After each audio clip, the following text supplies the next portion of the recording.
Alors nous allons revenir dans cette vidéo sur la poussée d'Archimède et voir une application dans la nature à travers la vessie natatoire. Alors, rappelons tout d'abord ce qu'est le principe d'Archimède.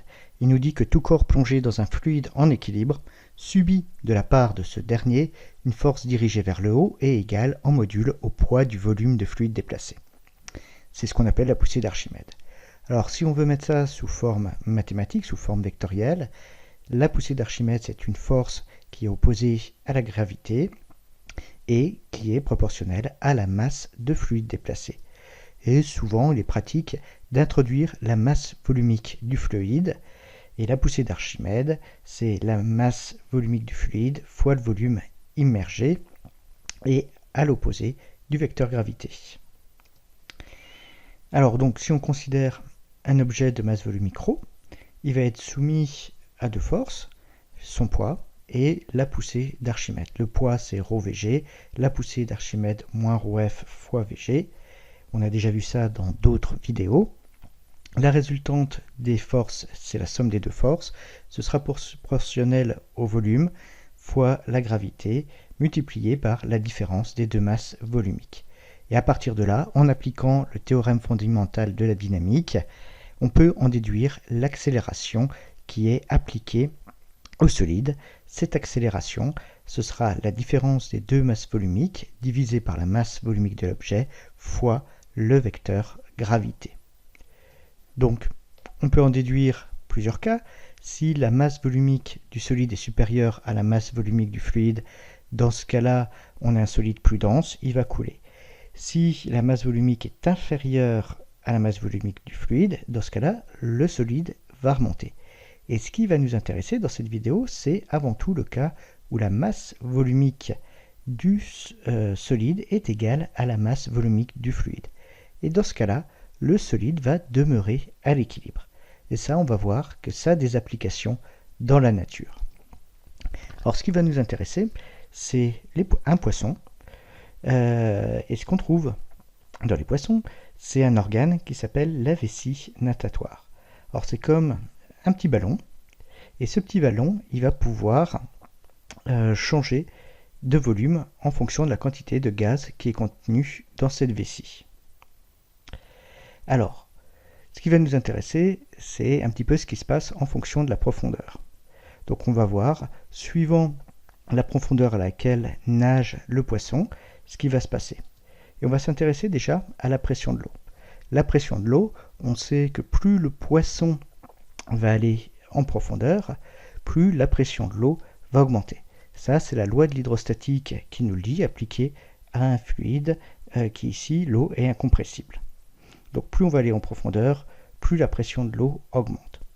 Dans la vessie natatoire, on a un gaz. Si on considère en première approximation que ce gaz se comporte comme un gaz parfait, eh bien si on augmente la pression, ce qui va se passer, c'est que le volume va changer.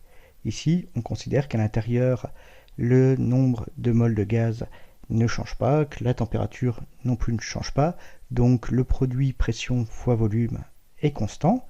Si la pression augmente, forcément, le volume va diminuer. Donc au fur et à mesure que le poisson est profond, le volume de la vessie natatoire, eh bien, il va diminuer. Donc on trouve le volume le plus élevé en haut, le volume le plus bas, eh bien, il sera là où on est profond.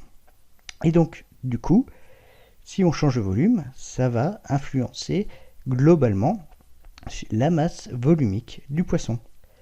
Et la densité de la vessie, elle est plus élevée quand le volume est faible que quand le volume est élevé. Donc plus on va aller en profondeur, plus la vessie aura une densité qui sera importante. Donc ça, c'est un point important. Et notamment, le fait que la densité du poisson varie en fonction de la profondeur, ça va permettre d'avoir, pour une certaine profondeur, eh bien, la densité du poisson qui va être égale à la densité de l'eau dans laquelle il nage.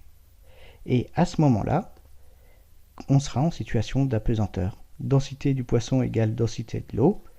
Le poisson, il ne remonte pas, il ne coule pas, il reste stable. Et du coup, il est immobile. Et il peut rester immobile sans avoir à fournir de mouvement, sans avoir à fournir d'énergie. Ça, c'est notamment pratique pour, par exemple, dormir.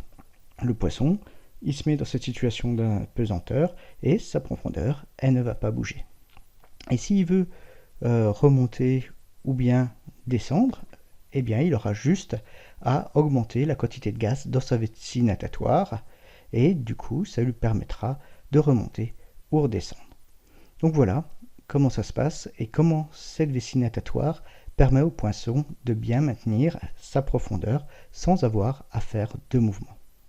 Et quand il y a un problème qui intervient sur la vessie natatoire d'un poisson, eh bien généralement le poisson a de gros soucis derrière de santé. Alors, le même principe, eh bien, il est appliqué par exemple pour des astronautes.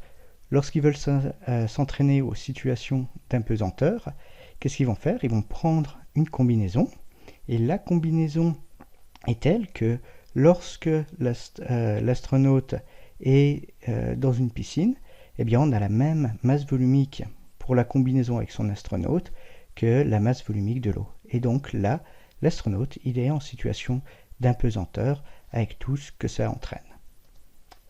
D'autres applications, dans l'idée, on peut aussi retrouver ça dans les sous-marins.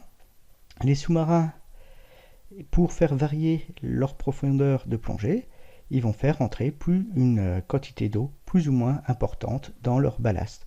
Et ça va permettre de régler leur densité et donc la profondeur à laquelle ils naviguent.